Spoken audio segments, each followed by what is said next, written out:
Good afternoon and welcome to IBA News this Tuesday, the 22nd of November. I'm Elon Aslan-Levy and we're live from Jerusalem. A strong fire whipped up by strong winds is presently sweeping through the Givat Eden neighborhood in Zichron Yaakov. Residents have been ordered to evacuate their houses and at least a dozen homes have gone up in flames. Firefighters, aided by aircraft, are attempting to contain the fire. Some 30 people, including children, suffered from smoke inhalation. Fire was also reported in Atlit, where some 200 students were evacuated from a school near the flames. Meanwhile, authorities are investigating the possibility that another large forest fire, which led to the evacuation of the community of Neve Shalom in the Judean foothills, was caused by negligent hikers. By midday, firefighters managed to contain the flames, and the residents were allowed to return to their homes in the village, located in the Latrun salient. The firefighting effort involved some 150 firefighters from 60 crews from across the country, as well as aircraft working since midnight. They succeeded in preventing the fire from reaching the community, which comprises both Jewish and Arab families. No injuries were reported, but the fire burned through hundreds of acres of forest. In wake of the latest wave of fires and the extreme weather forecast, firefighting crews have been placed on emergency duty. Their scheduled vacations have been cancelled, and the additional recruitment of firefighters from the Homefront Command has been approved. An attempted stabbing attack this morning near the Kalandia checkpoint. Security forces shot and killed a terrorist who attempted to stab a guard deployed near the crossing north of Jerusalem. Police said the assailant approached his target in a vehicles-only crossing while brandishing a knife. Forces immediately opened fire at the terrorist. No other injuries were reported, and the area was closed off. The planned evacuation and demolition of the Bedouin village of al-Hiran in the Negev, slated for today, has been postponed.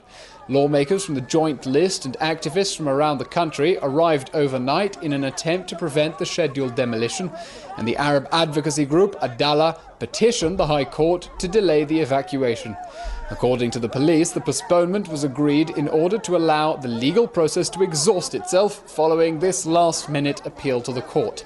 The state was due to evict some 1,000 residents of the Bedouin village, making way for the construction of a new Jewish town on the land, the culmination of a nearly 13-year legal battle against their removal. A year ago, the High Court rejected the Bedouin residents' claim to stay put.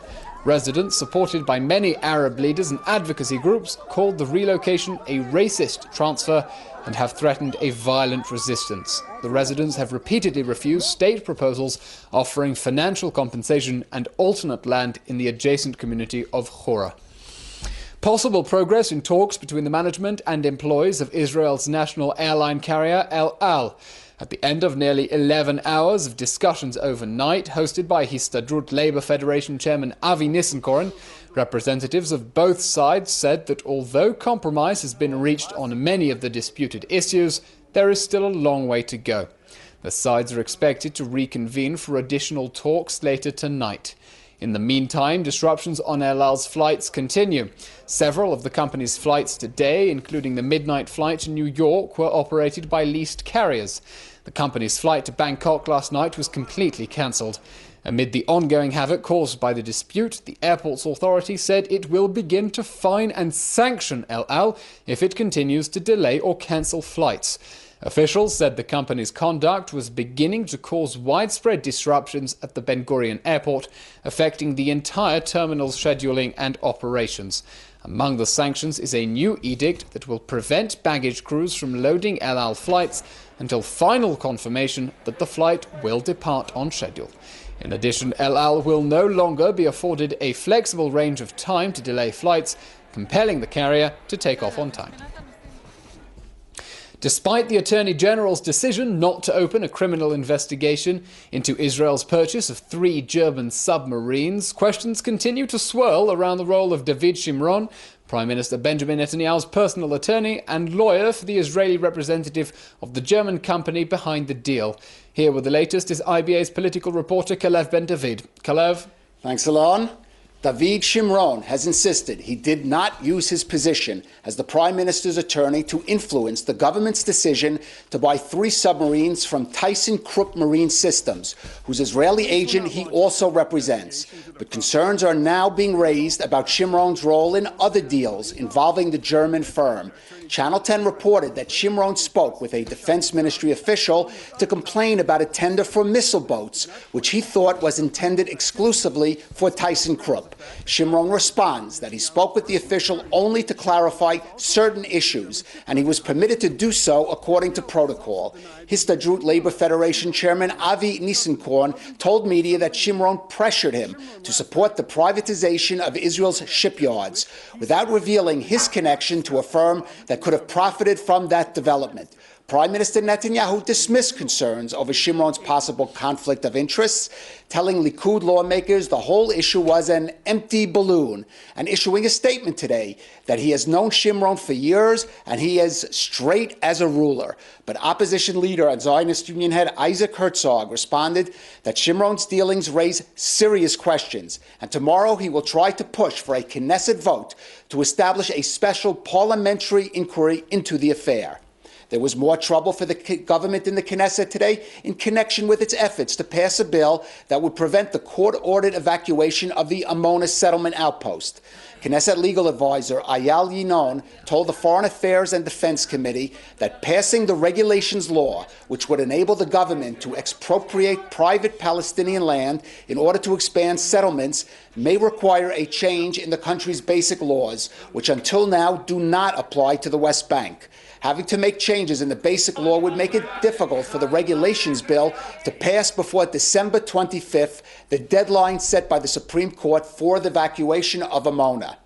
Leading the efforts to save Amona is Education Minister and Jewish Home Leader Naftali Bennett, who confirmed today that he did meet in New York this week with advisors of Donald Trump to lobby them against any peace deal that would create a Palestinian state.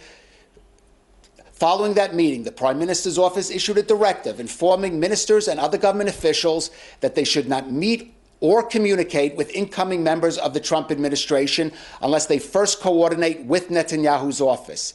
The U.S. president-elect continues to hold meetings to fill top positions in his government, and yesterday made his first public address to the American people via videotaped remarks. Our transition team is working very smoothly, efficiently, and effectively. Truly great and talented men and women, patriots indeed, are being brought in, and many will soon be a part of our government, helping us to make America great again. My agenda will be based on a simple core principle: putting America first. Whether it's producing steel, building cars, or curing disease, I want the next generation of production and innovation to happen right here on our great homeland, America, creating wealth and jobs for American workers. The president-elect said he would pull the U.S. out of the Trans-Pacific Partnership trade deal, cut restrictions on energy production, and develop a new cyber defense plan. He made no mention of deporting illegal immigrants or building a wall on the U.S.-Mexico border, nor did Trump discuss any foreign policy issues, including Israel and the Middle East. Alon? Thank you, Kalev. Donald Trump might secretly be Jewish, according to Hamas co-founder Mahmoud al-Zahar. Take a look and judge for yourself. هو الرجل بيحب اليهود. هذه قضية ليس فقط لأنه بيحب الديانة اليهودية. يعني أنا لا أستبعد أن يكون يهودي. وبيحب الديانة اليهودية، لكن أهم ما في الديانة اليهودية هو المال اليهودي. Visiting Prime Minister of Poland, Beata Szydło, was involved in a 5-car pile-up in Jerusalem last night, including a police car and an ambulance.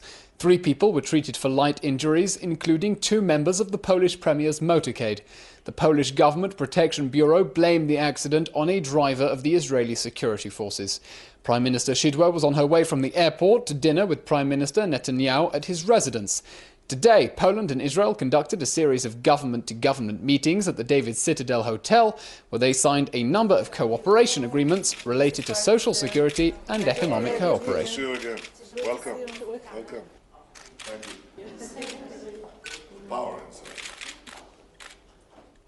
As of today, Prime Minister Netanyahu is officially the longest ever serving Prime Minister in a consecutive term in Israeli history.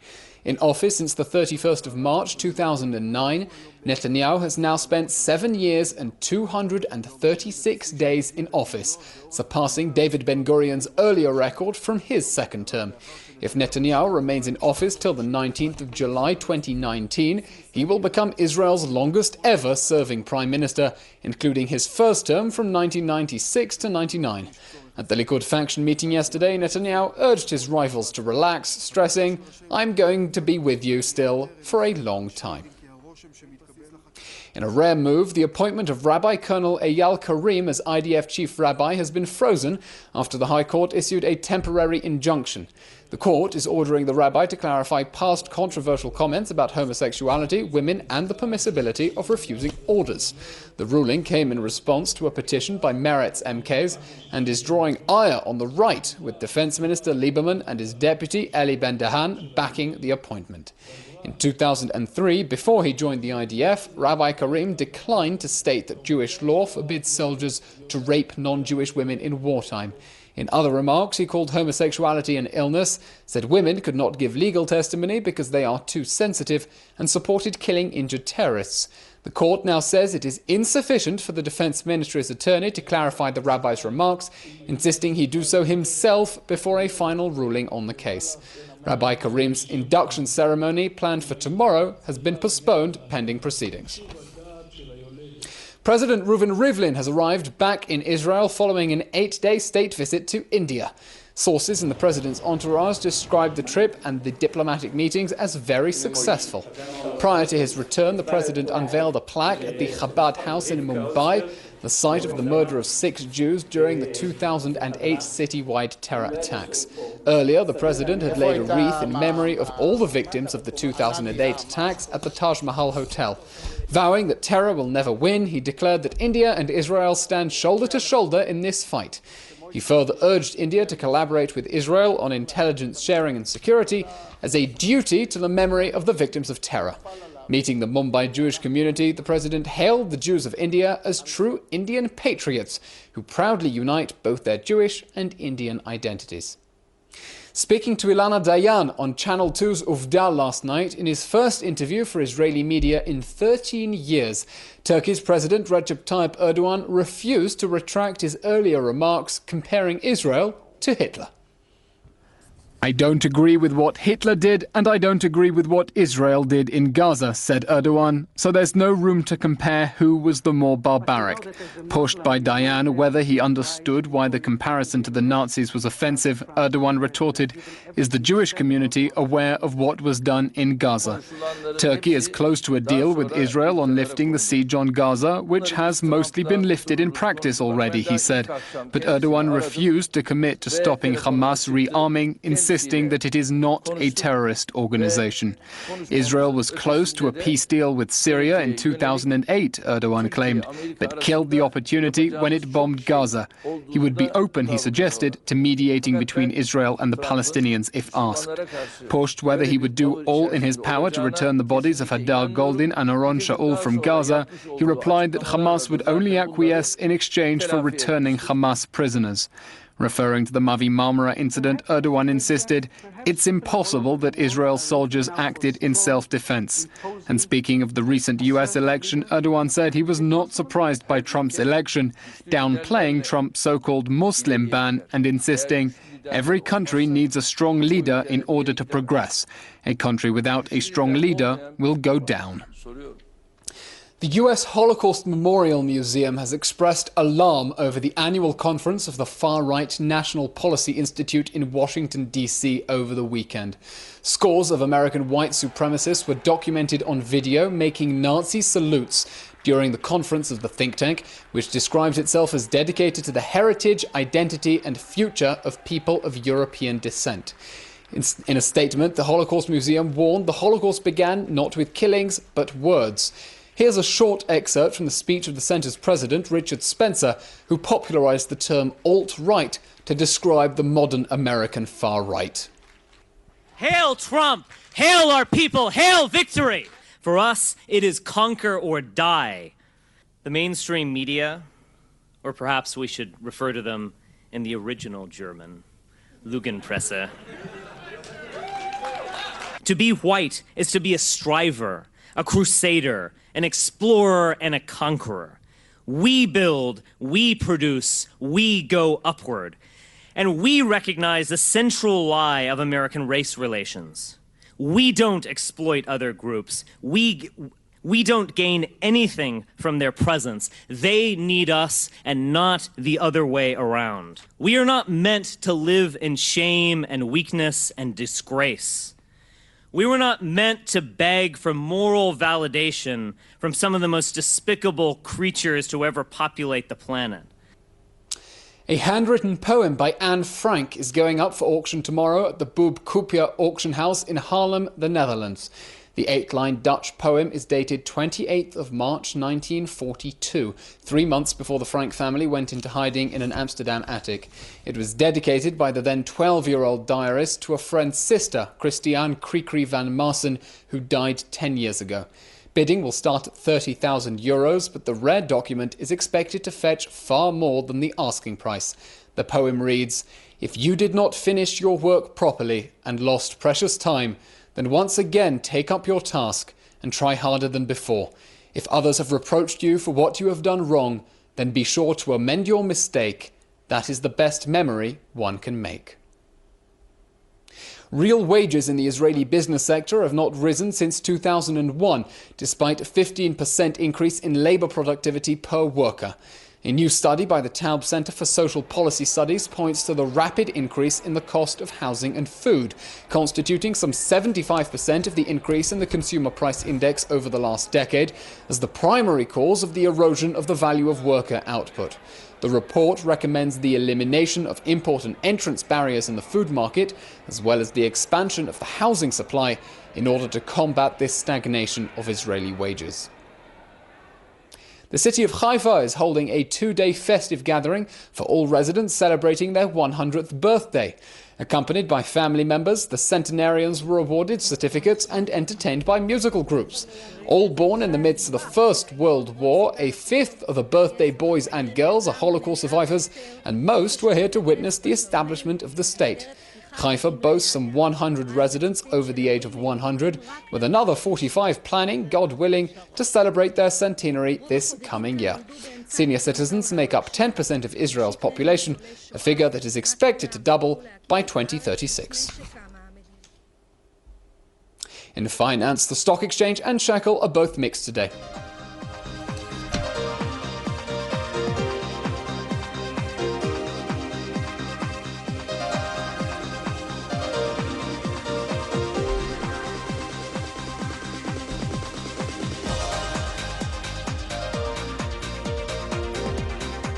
And in weather, tomorrow will be mostly cloudy with a significant drop in temperatures and more strong winds in the north and mountains.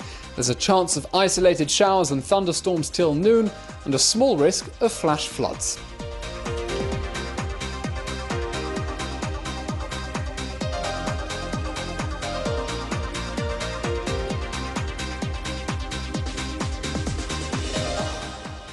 And that's all for today. Laura Cornfield will be back in this seat tomorrow with all the latest.